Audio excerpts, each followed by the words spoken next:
Welcome to the Political Risk Podcast, an independent podcast focused on geopolitical risk to serve decision makers in specialty insurance markets, reinsurance, and beyond.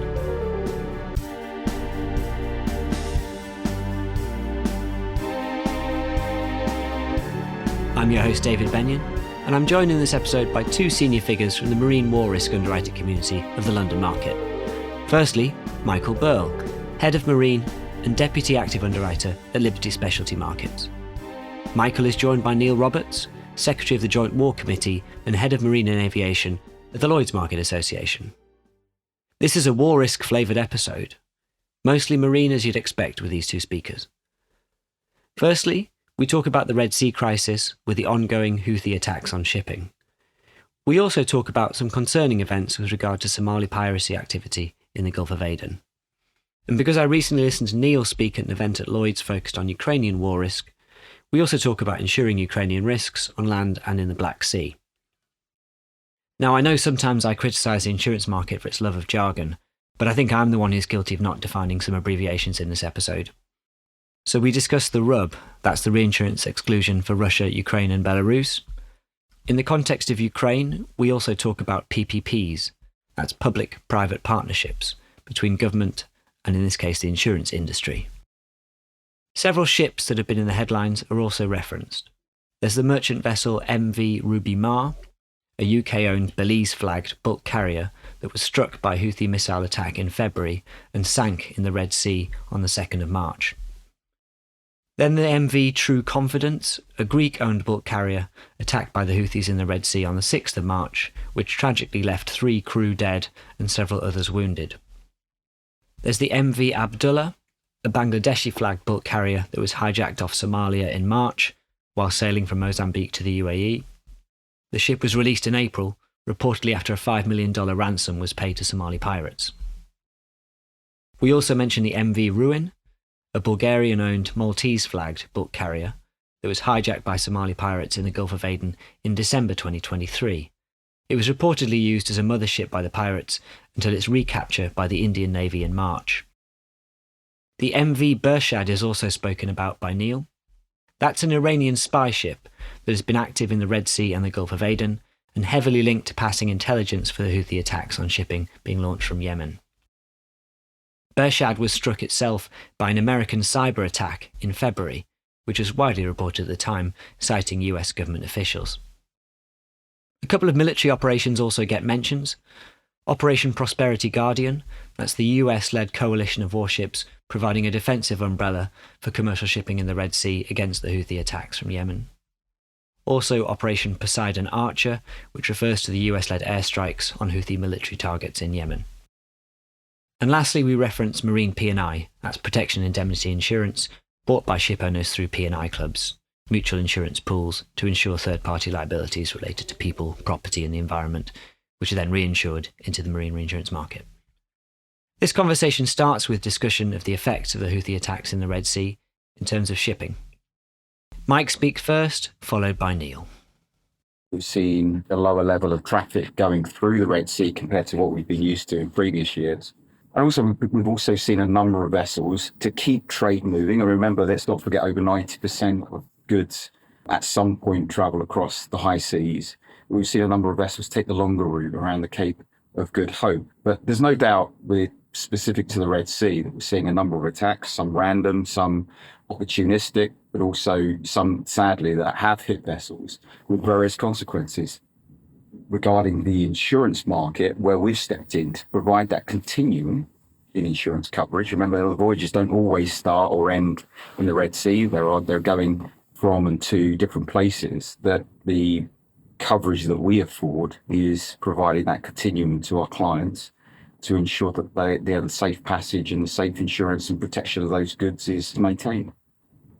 Is the insurance market, or is the war risk insurance market particularly, fulfilling its role to keep trade flowing? So far as it can, yes, absolutely.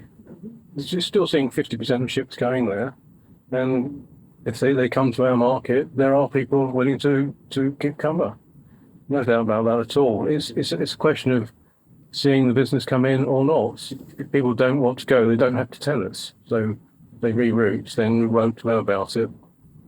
I remember going back to some of your comments at a recent IUMI meeting about certainly rate movements for that business and parallels with the Black Sea, saying, rates at the moment in the Red Sea, this is a month or two ago, but perhaps you can give an update, as they'd risen so much they were actually at the same level as Black Sea war risk. The other thing I'd like to get into is the parallel with the reinsurance market, because obviously you can write business net, and firms have been doing that. But what are the reinsurers doing with regard to the Red Sea? The reinsurers are supporting the market, the Red Sea. It's not the same situation as we had with Russia, where they were taking self-sanctioning actions, partly from the point of view of a moral high ground and partly to avoid any difficulties with the regulators that they perceive for themselves.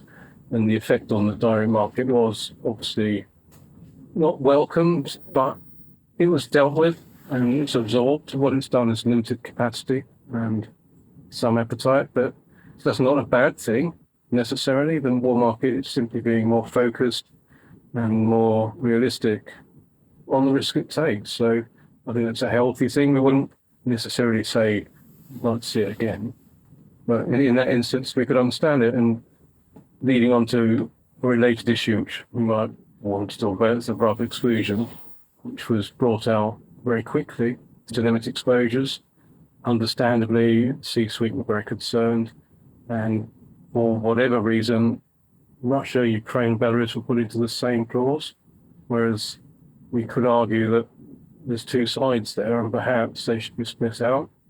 And then when it comes to rebuilding Ukraine, if you have an exclusion for Ukraine, it can be regionalised maybe, depending on what appetites there are at the time. But for the moment, the market deals with it and it doesn't seem to be causing great deal of problems with the transit in the Black Sea at the moment. To answer your question around where is the market fulfilling, the demand and the situation, we're absolutely doing that.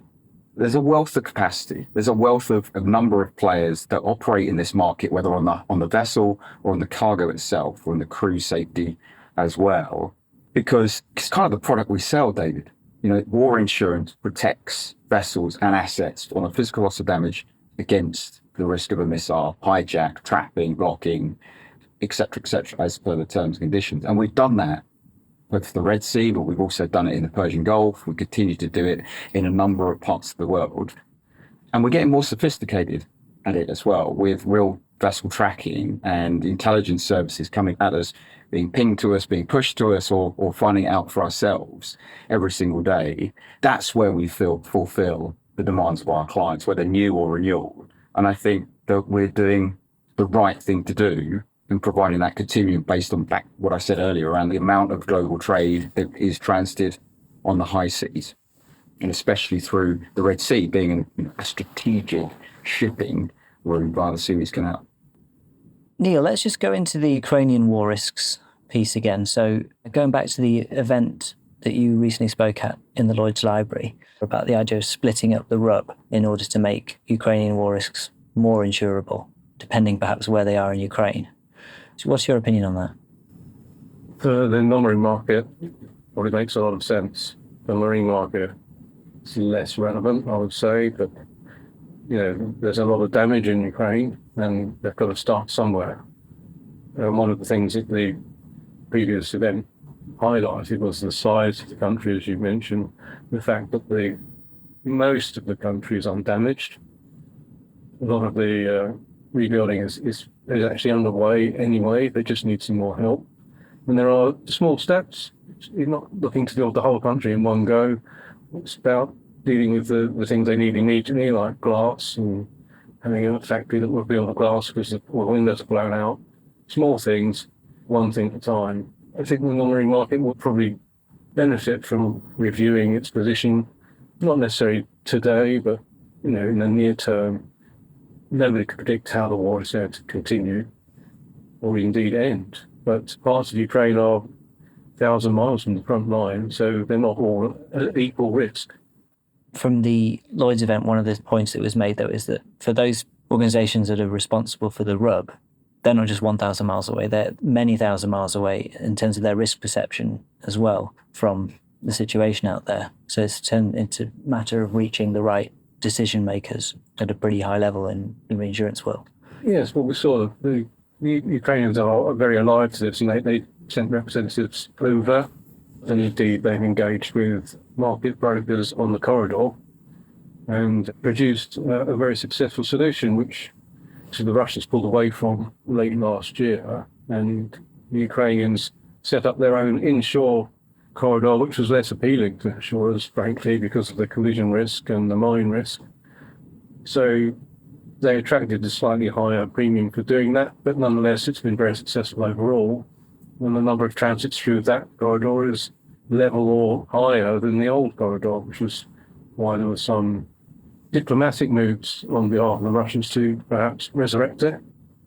I think when it comes to the non-marine side, there's several entry points into Ukraine by sea or by land. And I do think that the market will evolve, like it's evolved in many parts of the world from other situations that have occurred, that would provide a solution to the rebuild of an asset or an area. I think, as Neil said, the country's enormous, and there will be an enormous, at some point, rebuild scheme that begins. And insurance will be at the forefront of that too, to enable that to happen.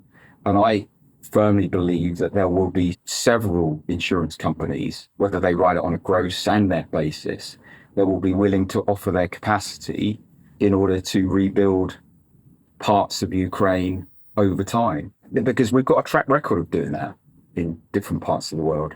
And I don't see why that would be any different in Ukraine given the right time.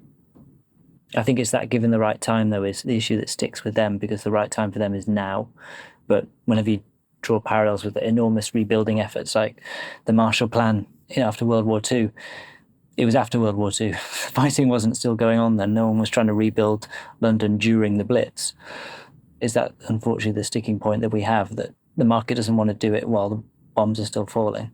Well, that's certainly an element, but there's about understanding the country. And if you just go from reading the press, you would have a different impression from if you went there yourself, or if you spoke to people who live there, because they still go shopping. Life goes on, hasn't finished. So there is a country there to be fixed, and it can be done. It's just a case of attracting the right people at the right time with the right capital, and perhaps with partnership with Ukraine and indeed the World Bank. PPPs are pretty much constantly referenced in terms of the solution to Ukraine. To your point about PPPs, there was a lot of talk in the press last autumn, and it was based on altruism and optimism rather than actual facts. There wasn't any capacity. This was to do with ensuring underground gas areas, and it didn't come out to fruition. But I saw some of the Ukrainian initiatives in the beginning on the corridor, and they lacked an understanding of how the market works, how claims should be paid in our world. And it didn't succeed for that reason, but I think they learned a lot from that. And we can see the evolution of the new product they have with broker.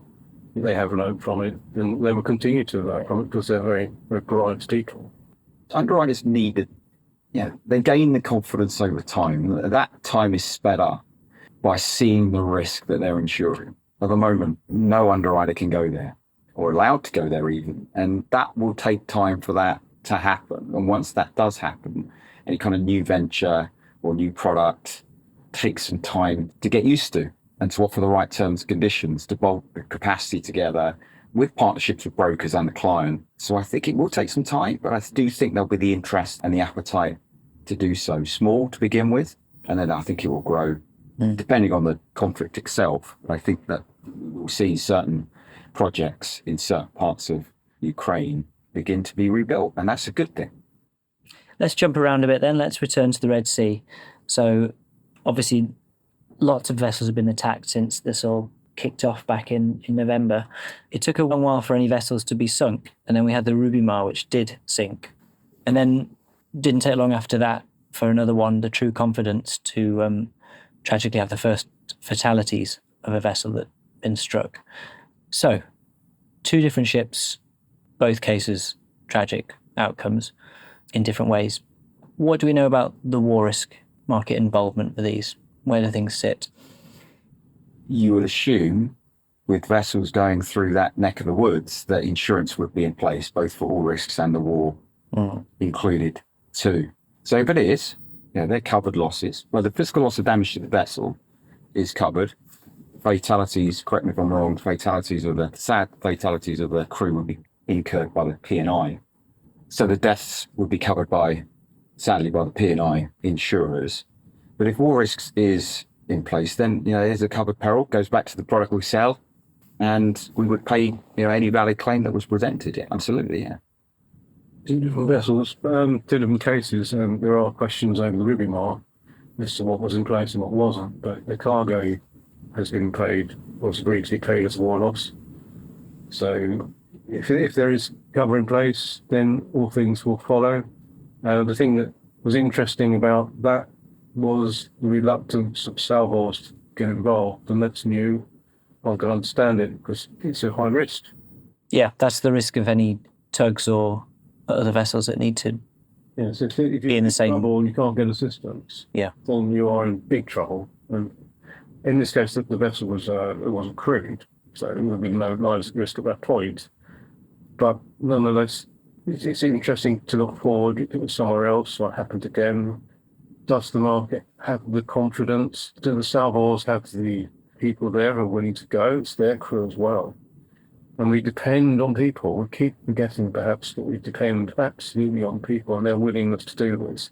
And the crew unions have designated this as a high-risk area.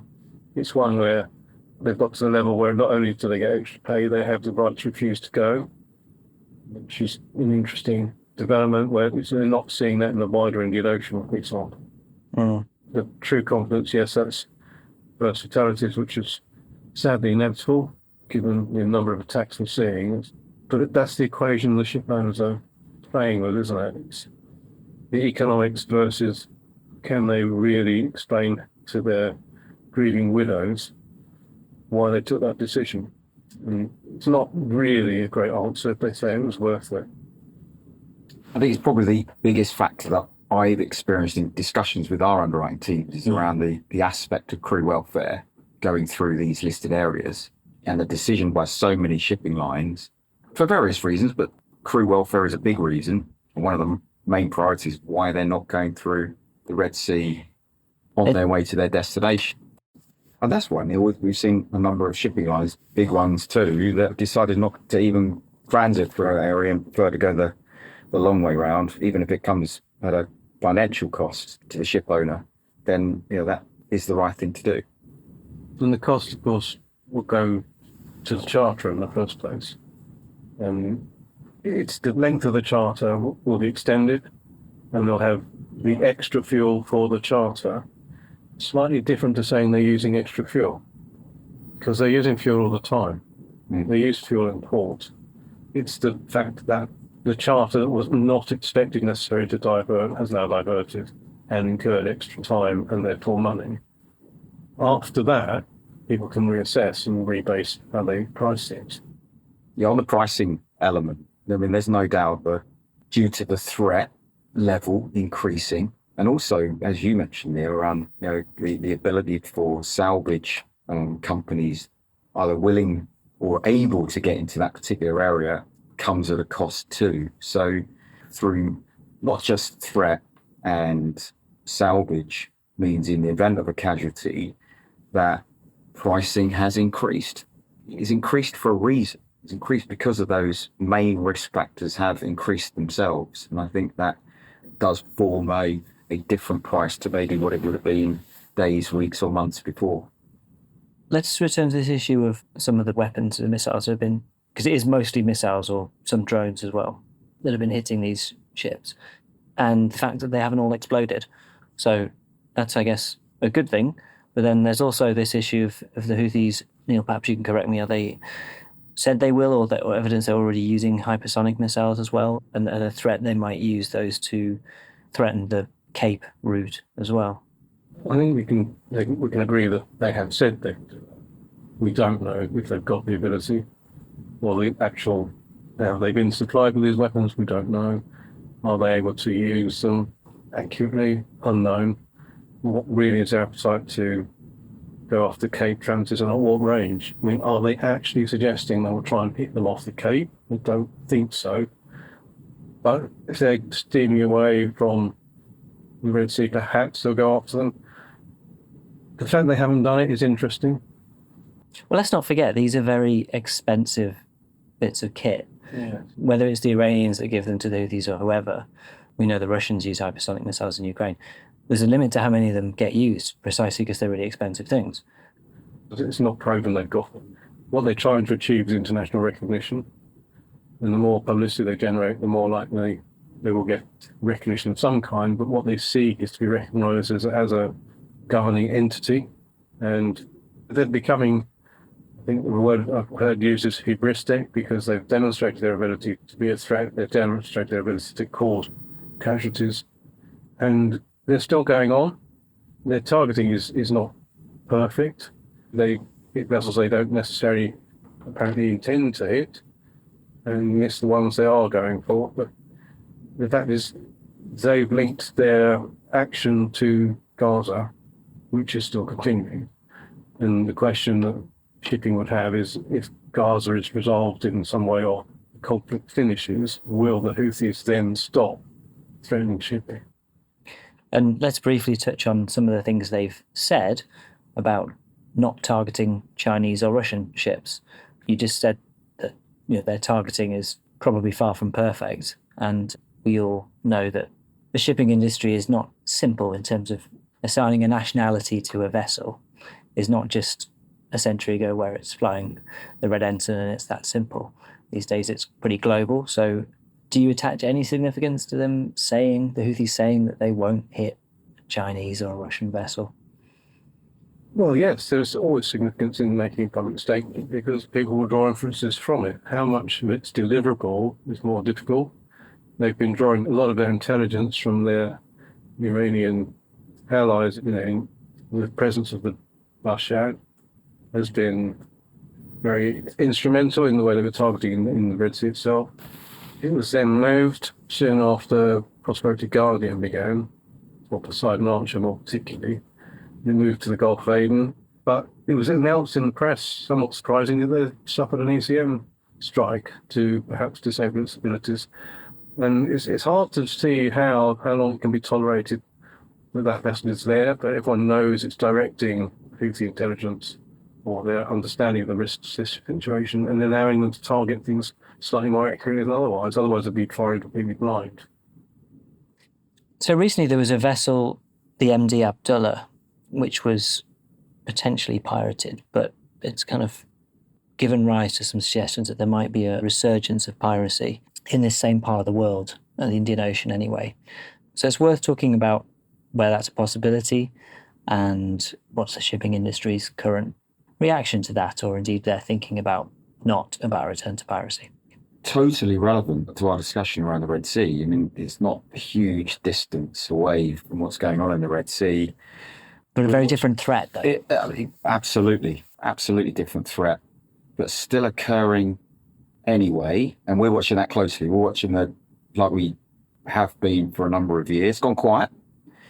Are we seeing opportunistic attacks by pirates because of what's happening a few hundred nautical miles north in the Indian Ocean as a distraction by the Houthis in order for the Somali pirates to take action themselves? And I think that we may be seeing an aspect of that with the Abdullah being taken. I mean, there's so many different moving parts to try and draw an overall view on that, because Somalia itself has changed the conditions ashore, how tolerant the authorities are of people pirating ships and anchoring them just off the coast. It's not necessarily the same as it was 10 years ago. And who provides the money for these things is usually financial backers who see an opportunity, opportunism, but their money can often be used elsewhere, whether it's people smuggling, weapons smuggling, drug smuggling, those kind of things. Well, currently, we don't think there is a return to the old ways. I mean, the ruin demonstrates this for us. That was taken by the Somalis as opposed to the Houthis, as opposed to the Iranians. We're also active in this area, so there's no pattern yet emerging. But the ruin couldn't find a safe haven. off Somalia. It kept moving down the coast, and then it had to go, and it had a number of people actually attacked by Somali locals, and then it went to sea again, was intercepted by the Indian Navy, that was tremendous news for everyone involved, apart from the pirates. But it just demonstrates this is not a return to the old ways. The system there were 4 main haven ports in piracy years, and they simply don't exist. So whatever this is, and we think it's opportunistic, as Mike said, this is not a return to the long-term detentions that we saw in the past. The smash and grab, short-term, high demand, like a quick return. And if they can't get it, then they move on to something else. But one or two events do not a pattern make. Not yet, no. So obviously the question's been raised that John Moore, do we need to expand the listed areas for notification? And it's a live question, but at the moment the pattern isn't there. There are certainly incidents. There aren't necessarily lots of incidents against kind of vessels that might would insure. For example, there's a lot of action against dhows, small stuff, which we wouldn't see in this market. You can catch perhaps the vessels trading to Sri Lanka or East Africa, but generally any vessel in the area is already going to be telling us because it's going through one of the 2 choke points.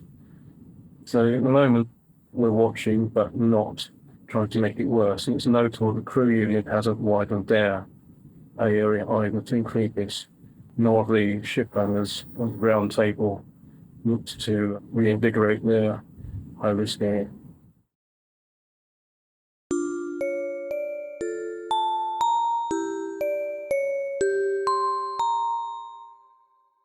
Thank you for listening. That's all for this episode. Next time we'll return to political risk itself, in the core insurance sense of the phrase, for a conversation with Africa Specialty Risks, discussing ASR's new Lloyd syndicate and the political risk outlook for upcoming elections and other tensions in a selection of African countries. I've been your host David Benyon, and I'd like to thank my guests Neil Roberts and Michael Burle. See you next time. Production was by Peter McGill, and Lawrence Durkin provided the music.